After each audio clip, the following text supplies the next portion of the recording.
Selamat bertemu kembali di channel Dr. Sonang Sitohang, seri Psikologi Industri dengan topik Training and Development.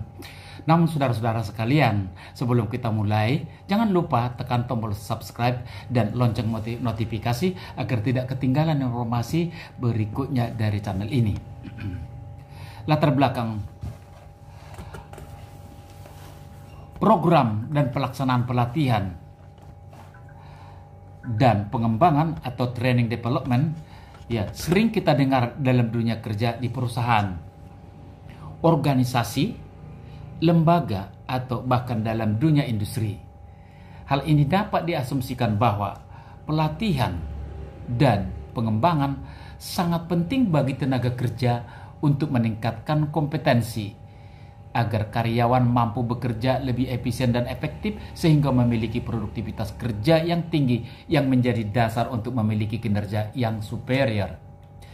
Tidak terlalu jauh dalam dunia industri dan perdagangan, pelatihan dan pengembangan sering dilakukan sebagai upaya meningkatkan kinerja para tenaga kerja, baik level staff, pelaksana maupun para manajer lower, middle maupun bagi para top atau yang sering disebut sebagai Chief Executive Officer atau CEO yang dianggap belum mampu untuk mengembangkan pekerjaannya secara optimal karena faktor perkembangan kebutuhan para tenaga kerja pada subsektor industri dan perdagangan. Secara deskriptif tentu potensi para pekerja di perusahaan industri dan perdagangan mungkin sudah memenuhi syarat administratif pada pekerjaannya. Namun secara aktual ya, para pekerja harus mengikuti atau mengimbangi perkembangan dunia teknologi industri dan perdagangan yang selalu berkembang sesuai dengan tugas yang dijabat atau yang akan dijabatnya. Hal ini yang mendorong pihak dunia industri dan perdagangan untuk memfasilitasi pelatihan dan pengembangan karir pada para tenaga kerja guna mendapatkan hasil kinerja yang baik. Salah satu fungsi manajemen sumber daya manusia adalah training and development. Artinya bahwa ya, untuk mendapatkan tenaga kerja yang sumber daya manusia yang bersumber daya manusia yang baik dan ya tepat, sangat perlu program pelatihan dan pengembangan. Hal ini sebagai upaya untuk mempersiapkan para tenaga kerja untuk menghadapi tugas ya pekerjaan jabatan yang dianggap belum dikuasainya. Manajemen touch yang dikemukakan Taylor bahwa tenaga kerja membutuhkan pelatihan kerja yang tepat.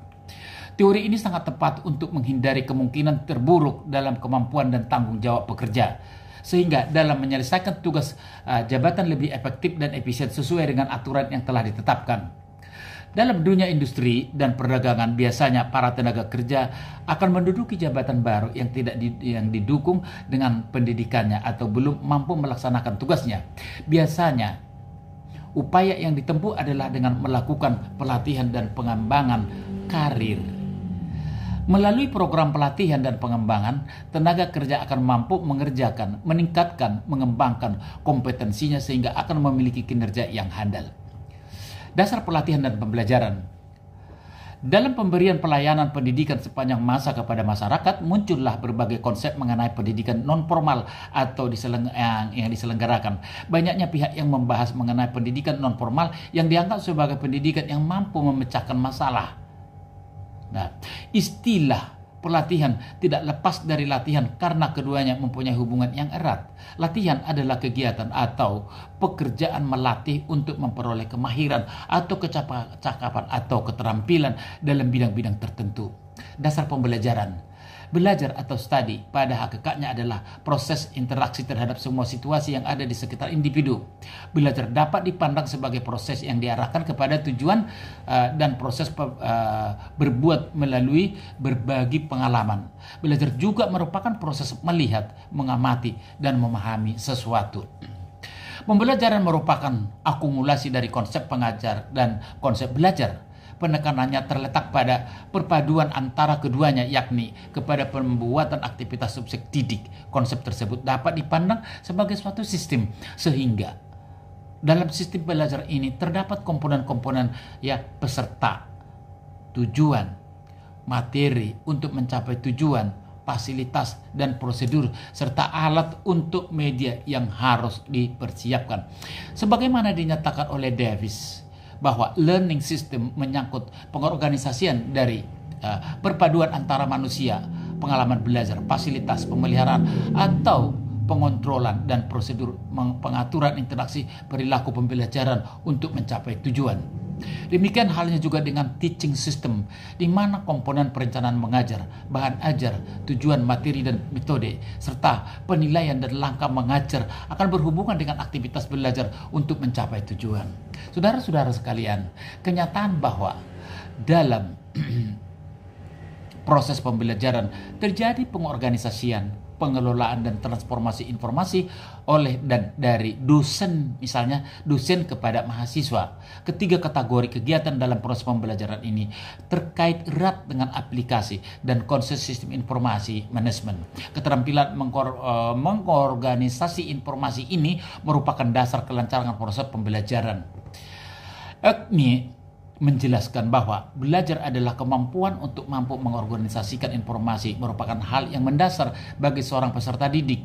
Seperti apa yang dijelaskan oleh Main, ya, bahwa semua pembelajaran manusia pada hakikatnya mempunyai 4 unsur, yakni unsur pertama persiapan, kedua penyampaian, ketiga pelatihan, dan keempat penampilan hasil. Saudara-saudara sekalian, mari kita tinjau pelatihan, pembelajaran, dan kinerja. Pelatihan. Prinsip menyatakan bahwa pelatihan merupakan pembelajaran yang disediakan dalam rangka meningkatkan kinerja terkait dengan pekerjaan saat ini. Terdapat 2 implikasi dalam pengertian tersebut. Pertama, kinerja hasil perlu ditingkatkan.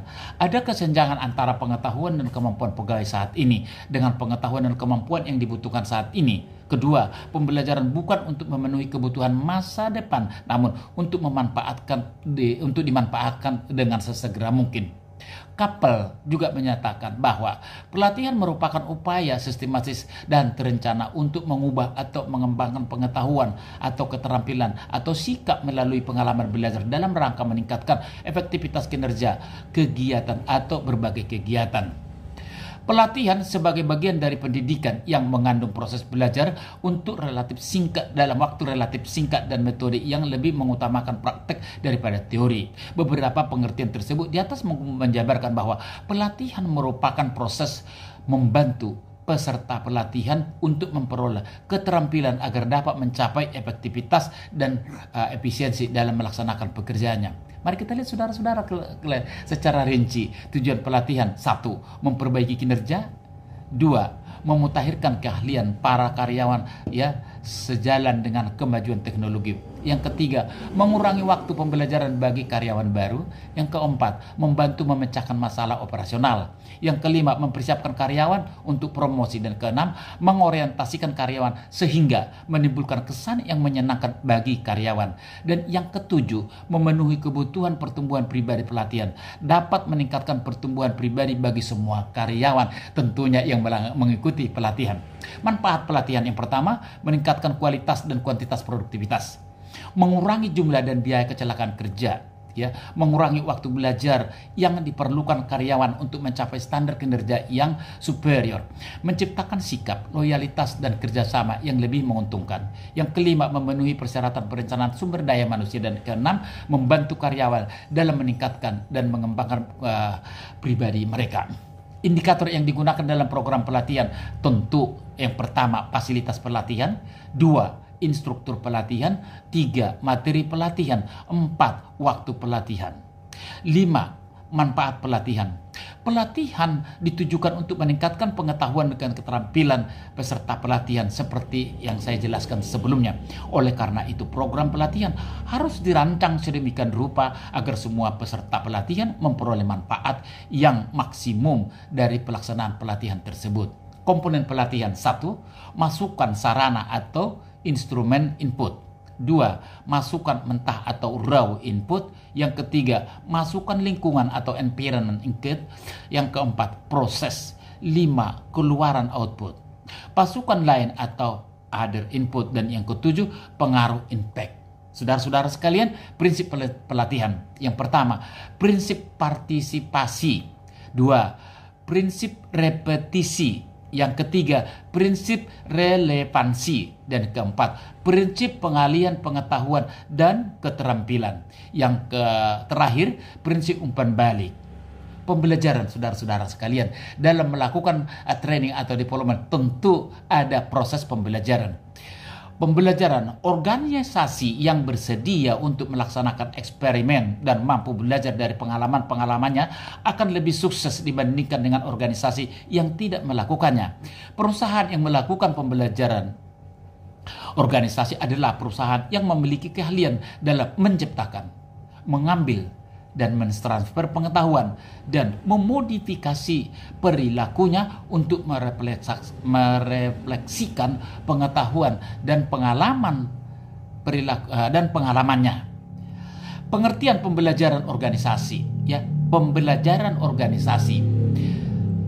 Baduli mengatakan bahwa anggota organisasi dari semua tingkatan tidak hanya manajemen puncak terus melakukan pengamatan lingkungan dalam upaya untuk memperoleh informasi penting, perubahan strategi, ya, dan program yang diperlukan untuk memperoleh keuntungan dari perubahan lingkungan, bekerja dengan metode, prosedur, dan teknik evaluasi yang terus-menerus diperbaiki.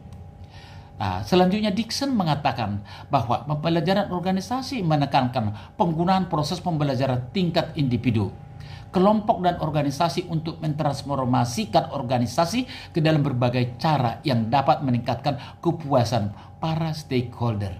Dan yang ketiga, ya, menyatakan bahwa agar dapat mencapai dan mempertahankan keunggulan bersaing dalam lingkungan bisnis yang berubah dengan cepat, organisasi harus dapat meningkatkan kapasitas pembelajarannya. Sedangkan Peter mendefinisikan pembelajaran organisasi sebagai organisasi yang memfasilitasi pembelajaran pada semua anggota organisasinya dan secara berkelanjutan mentransformasikan dirinya. Chandler dan Sharma mengatakan organisasi pembelajaran adalah proses memperoleh pengetahuan secara individu dan kelompok yang berusaha mengaplikasikannya ke dalam pekerjaan mereka dalam membuat keputusan saling mempengaruhi sebagai kapabilitas dinamik bagi sumber keunggulan bersaing. Teori pembelajaran. Melakukan aktivitas di dalam organisasi perusahaan, keterampilan kita, sikap, semuanya membutuhkan proses belajar. Ada dua teori yang mengacu pada proses pembelajaran, yaitu connectis dan kognitif. Teori connectition, pelatihan dan pengembangan sumber daya manusia seharusnya menggunakan teori law of effect, di mana manusia selalu belajar dari pengalaman sebelumnya. Ya, teori law and effect menjelaskan bahwa pembelajaran hanya akan terjadi jika ada kepuasan dalam pemenuhan kebutuhan, sehingga pembelajaran akan terjadi jika ada faktor motivasi. Teori kognitif. Teori kognitif melalui pandang bahwa seseorang memproses informasi melalui upayanya dalam mengorganisir, menyimpan, dan menemukan hubungan antara pengetahuan yang baru dengan pengetahuan yang telah ada. Model ini lebih mementingkan proses daripada hasil belajar. Menurut Krishna, para kognitivis memandang pembelajaran sebagai proses dari menstruktur pengetahuan yang telah ada, ya, seseorang dalam kaitannya dengan masalah khusus.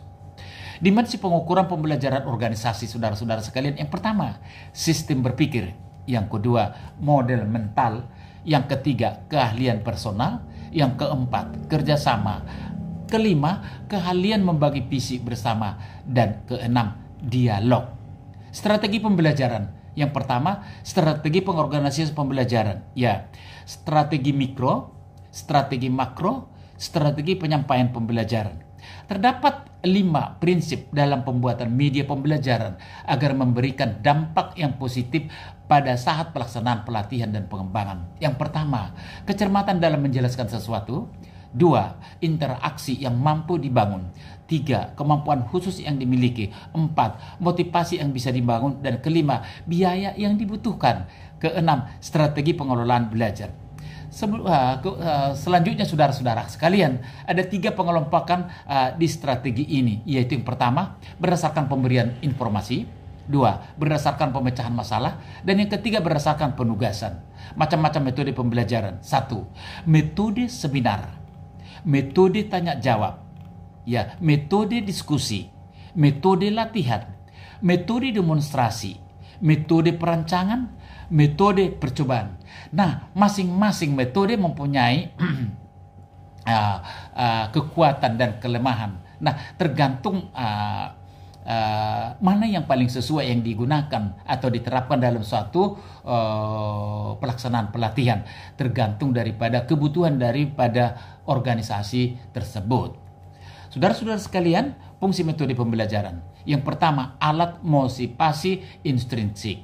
2, strategi pembelajaran. 3, alat untuk mencapai tujuan. Saudara-saudara sekalian, adanya pelatihan berarti meningkatkan pengetahuan, keterampilan, dan wawasan para peserta diklat. Tentu hal ini bertujuan untuk peningkatan kinerja. Apapun yang dibahas dalam suatu pelatihan, ujung-ujungnya apakah para peserta diklat setelah menyelesaikan pelatihannya dan mereka pulang ke pos masing-masing memberikan kontribusi, yaitu peningkatan peningkatan kinerja karena adanya peningkatan keterampilan, adanya peningkatan wawasan. Nah, ini yang menjadi tanggung jawab kita, sehingga setiap perusahaan yang mengirimkan anggotanya untuk mengikuti pelatihan, maka setelah mereka pulang ke posnya masing-masing, biasanya para manajer di perusahaan itu akan mencoba memberikan beban kerja yang lebih daripada sebelumnya atau daripada standar sebelum mengikuti pelatihan. Kinerja atau performance atau sebut dengan hasil atau capaian, ya, adalah suatu yang dicapai oleh karyawan, baik secara individu maupun secara kelompok. Kinerja tersebut dikatakan baik apabila kinerja tersebut di atas rata-rata standar, dan apabila kinerja tersebut tidak bisa dicapai di atas rata-rata standar, maka kinerja tersebut adalah kinerja yang buruk. Nah, faktor-faktor yang mempengaruhi kinerja karyawan, ya. 1, efektivitas dan efisiensi. Nah, saudara-saudara sekalian, jika karyawan sudah mampu bekerja secara efektif dan efisien, maka tidak dapat dipungkiri, maka karyawan tersebut akan memiliki kinerja yang handal. Kinerja yang handal karena adanya produktivitas yang tinggi dari karyawan tersebut. Orientasi dan tanggung jawab. Dalam organisasi yang baik, wewenang dan tanggung jawab telah didelegasikan dengan baik tanpa adanya tumpang tindih tugas. Masing-masing karyawan yang ada dalam organisasi mengetahui apa yang menjadi haknya dan tanggung jawabnya dalam rangka mencapai tujuan organisasi. Kejelasan wewenang dan tanggung jawab setiap orang dalam suatu organisasi akan mendukung kinerja karyawan tersebut. Kinerja karyawan akan dapat terwujud bila karyawan mempunyai komitmen dengan organisasinya dan ditunjang dengan disiplin kerja yang tinggi. Saudara-saudara sekalian, menyinggung masalah disiplin. Secara umum, disiplin menunjukkan suatu kondisi atau sikap hormat yang ada pada diri karyawan terhadap peraturan dan ketetapan perusahaan. Artinya, disiplin kerja yaitu di mana karyawan berdisiplin mengikuti segala aturan yang berlaku di perusahaan tersebut. Secara makro, aturan apa saja? Aturan masuk, aturan keluar, aturan istirahat, aturan mengerjakan pekerjaan. Ya, semuanya itu. Apabila seorang karyawan berdisiplin, maka kinerja karyawan tersebut tidak dapat dipungkiri akan memiliki kinerja yang superior. Disiplin, lalu inisiatif. Ya, sering juga ada karyawan, dia pintar. Ya, dia pintar sebenarnya, tetapi kurang memiliki inisiatif. Jadi karyawan yang bersangkutan selalu menunggu order atau menunggu perintah. Sebelum dilakukan perintah, maka yang bersangkutan tidak mau secara inisiatif melakukan sesuatu pekerjaan. Nah, ini adalah sesuatu hal yang buruk bagi suatu karyawan. Tentunya seorang karyawan yang memiliki inisiatif ya ke hal-hal yang positif, maka karyawan yang bersangkutan harus melakukan inisiatif yang baik dalam melaksanakan pekerjaannya.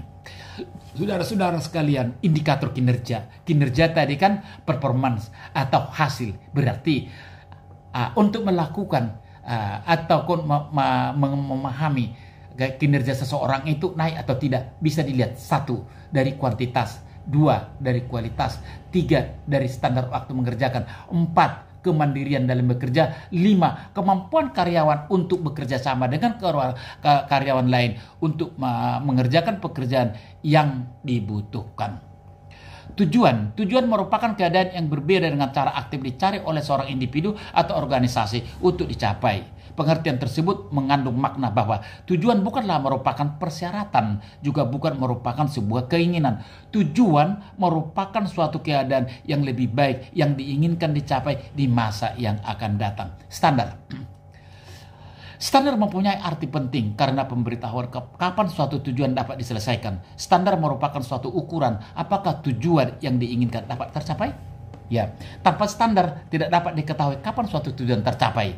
Standar menjawab pertanyaan tentang kapan kita tahu bahwa kita sukses atau gagal. Kinerja seseorang dikatakan berhasil apabila mampu mencapai standar yang ditentukan atau disepakati bersama antara atasan dan bawahan. Jadi standar, tadi ada satu standar, ya. Dilihat dari kuantitas, dilihat dari kualitas, dilihat dari kerjasama. Seseorang karyawan itu sebetulnya ya bisa mengikuti hal tersebut. Tapi kadang-kadang standar waktu dia diselesaikan, katakanlah 100 unit produk per 8 jam. Ya, 100.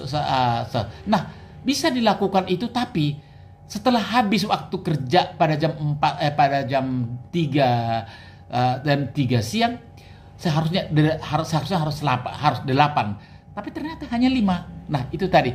Yang 5 itu bagus, betul, kualitasnya bagus. Tetapi dari segi kuantitas dia tidak memenuhi. Nah, untuk itu ada umpan balik. Umpan balik antara tujuan, standar, dan umpan baik bersifat saling terkait. Umpan balik melaporkan kemajuan, baik kualitas maupun kuantitas dalam mencapai tujuan yang didefinisikan dalam standar yang saya jelaskan tadi. Alat atau sarana.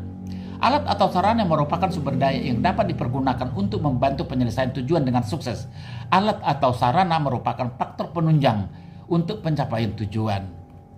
Kompetensi. Kita sudah sering mengatakan kompetensi. Kompetensi itu, kalau saya mengatakan kompetensi itu adalah campuran adonan daripada technical skill, knowledge, and behavior. Ketiga ini diadon menjadi satu. Inilah yang menjadi pedoman bagi seorang karyawan. Sehingga untuk menilai seorang karyawan dilihat dari aspek ini tadi. Ya, jika itu terpenuhi berarti karyawan yang bersangkutan adalah sukses. Jika tidak terpenuhi, bahwa karyawan tersebut belum dikatakan sukses. Jadi kompetensi adalah kemampuan menyelesaikan pekerjaannya dilihat dari jumlah, standar, dan waktu paling tidak. Motif merupakan alasan atau pendorong bagi seseorang untuk melakukan sesuatu. Motif, ya. Manajer memfasilitasi motivasi kepada karyawan dengan insentif berupa uang, memberikan pengakuan, menetapkan tujuan menantang, menetapkan standar terjangkau, meminta umpan balik pun balik. Ya, memberikan kebebasan melakukan pekerjaan termasuk waktu melakukan pekerjaan, menyediakan sumber daya yang diperlukan, dan menghapuskan tindakan yang mengakibatkan disentensi. Peluang. Pekerja perlu mendapatkan kesempatan untuk menunjukkan prestasi kerjanya. Terdapat 2 faktor yang menyebabkan pada adanya kekurangan kesempurnaan untuk berprestasi, yaitu ketersediaan waktu dan kemampuan untuk memenuhi syarat. Tugas mendapatkan prioritas lebih tinggi, mendapatkan perhatian lebih banyak, dan mengambil waktu yang tersedia. Teori pembelajaran dan motivasi yang diterapkan pada pelatihan. Saudara-saudara, perlu kita ketahui ini tadi, karena sering bagaimana sih orang ini sudah dilatih berbulan-bulan, tetapi peningkatan kinerjanya tidak sesuai. Ya, apa teori yang digunakan dalam pelaksanaan pelatihan sehingga orang ini tidak mampu mengerjakan sesuai yang diharapkan? Itu sekitarnya teori pembelajaran. Jadi di sana kan pelatihan kan pasti belajar, berarti teori pembelajaran. Picard menyatakan bahwa teori pembelajaran ada sebuah proses perubahan perilaku sebagai hasil dari pengalaman atau percobaan. Teori ini memperoleh sebuah ilmu atau pengetahuan yang diperoleh dari proses belajar. Teori pembelajaran behavioristik. Teori pembelajaran behavioristik menjelaskan proses belajar sebagai peristiwa yang observable atau dapat diamati. Perbedaan satu teori pembelajaran dengan teori lainnya dapat dilihat dari bagaimana teori tersebut mengatasi masalah yang krusial. Ya, sebagian teori lebih fokus pada bagaimana proses pembelajaran terjadi, lalu sebagai teorinya lebih fokus terhadap peran memori, peran motivasi, serta peran regulasi diri pada pengikut pelatihan tersebut. Teori pembelajaran sosial kognitif, Albert Bandura merupakan salah satu tokoh psikolog terkenal yang merintis teori pembelajaran sosial kognitif. Ya, sosial kognitif adalah teori yang menekankan bahwa seseorang belajar dari lingkungan sosial di sekitarnya. Berdasarkan teori Bandura, fungsi manusia dilihat sebagai sekumpulan interaksi yang meliputi faktor personal, perilaku, dan peristiwa-peristiwa di lingkungan sekitar. Information Processing Theory. Information Processing Theory atau teori pemrosesan informasi termasuk dalam salah satu teori pembelajaran di dunia psikolog pendidikan. Teori memproses informasi fokus pada atensi, persepsi, according, dan penyampaian memori di dalam otak. Ya, dewasa ini pemrosesan informasi pada individu telah dipengaruhi oleh berbagai faktor. Di antaranya adalah komunikasi, teknologi komputer, dan neuroscience. Nah, motivasi dalam pelatihan. Motivasi adalah suatu hal yang mendorong atau menghambat seseorang untuk melakukan sesuatu. Ya, seperti yang dikatakan oleh Abraham Maslow. Ya, semakin besar dorongan atau motivasi yang dimiliki seseorang, maka semakin besar dan semakin giat orang tersebut untuk berusaha mencapai tujuannya. Para pemegang kebijakan di sebuah perusahaan bisa mempergunakan teknik-teknik yang mereka ambil dari sebuah training motivasi untuk tujuan yang sama. Beberapa teknik bisa diterapkan secara terus-menerus dalam sebuah lingkungan kerja dan hal ini bisa memotivasi karyawan yang ada di perusahaan tersebut. 1. Merancang sebuah strategi. 2. Kadang-kadang biarkan para karyawan untuk menentukan arah. Ya, dibiarkan dia kan, tapi tentunya harus diawasi. Jangan sampai berbahaya. Ya, terbukalah terhadap ide-ide. Artinya, terimalah ide-ide yang diusulkan oleh para karyawan. Tidak meninggalkan satu orang anggota tim di belakang. Ya, dan yang kelima, memperlakukan seluruh anggota atau seluruh karyawan dengan hormat dan tetap menghargai usaha mereka saat mereka berhasil mencapai tujuan ataupun saat mereka gagal dan melakukan kesalahan. Saudara-saudara sekalian, semua teknik-teknik di atas adalah teknik yang sering dipergunakan dalam sebuah training motivasi. Ternyata teknik tersebut juga bisa diaplikasikan dalam kehidupan kerja sehari-hari dan bila dilakukan secara konsisten, maka hasil yang akan diterima juga tidak akan mengecewakan. Selain semua teknik di atas, ada satu hal lagi yang bisa dilakukan untuk memotivasi para karyawan selain dengan mengikutkan mereka pada sebuah training motivasi. Hal ini bisa dilakukan adalah dengan melakukan training atau pelatihan secara berkala. Secara tidak langsung mengikut sertakan para karyawan dalam sebuah pelatihan akan memotivasi mereka untuk bekerja lebih baik. Saudara-saudara sekalian, prinsip belajar. Ya, pengertian psikolog industri dan prinsip belajar sesuai dengan psikolog menurut para ahli. Ya, Blum dan Tyler, Guina, A.S. Munandar, ya. Prinsip belajar teori psikologi industri organisasi secara umum pada 3 tahap perkembangan teori yang digunakan dalam industri dan organisasi atau teori-teori klasik modern. Ini masih bisa diterima dalam pelaksanaan training pada saat ini, sehingga pelaksanaan training tersebut biasanya selalu dikembangkan, ya, termasuk kurikulum, ya, para pengajar, ya, kemudian bahan-bahan yang diajarkan, ya, sehingga orang-orang yang mengikuti pelatihan tersebut, ya, akan mendapatkan lebih baik kemanfaatan, ya, setelah mereka pulang pasca pelatihan. Jadi, ya, di dalam mengikuti pelatihan dan pengembangan, tentunya tujuan tadi mengikuti pelatihan tersebut sudah dirumuskan sebelum berangkat ataupun mendaftar untuk mengikuti suatu pelatihan dan pengembangan pada suatu organisasi pelaksana pelatihan. Nah, tidak tertutup kemungkinan bahwa ada kegagalan di dalam mengikuti pelatihan, ya, mengikuti pelatihan. Dan menurut teori, dan tidak semua, ya, para peserta diklat itu akan membawa hal yang baik, ya, setelah mereka puas setelah melaksanakan pelatihan. Namun demikian, pelatihan secara teoritis adalah bermanfaat untuk meningkatkan keterampilan, ya, meningkatkan wawasan, dan meningkatkan pola pikir kita untuk berpikir positif dalam melaksanakan pekerjaan di dalam organisasi di mana kita melaksanakan pekerjaan kita.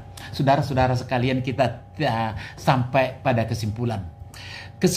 Salah satu fungsi manajemen sumber daya manusia adalah training and development. Artinya bahwa untuk mendapatkan tenaga kerja pendidikan yang bersumber daya manusia yang baik dan tepat, sangat perlu pelatihan dan pengembangan.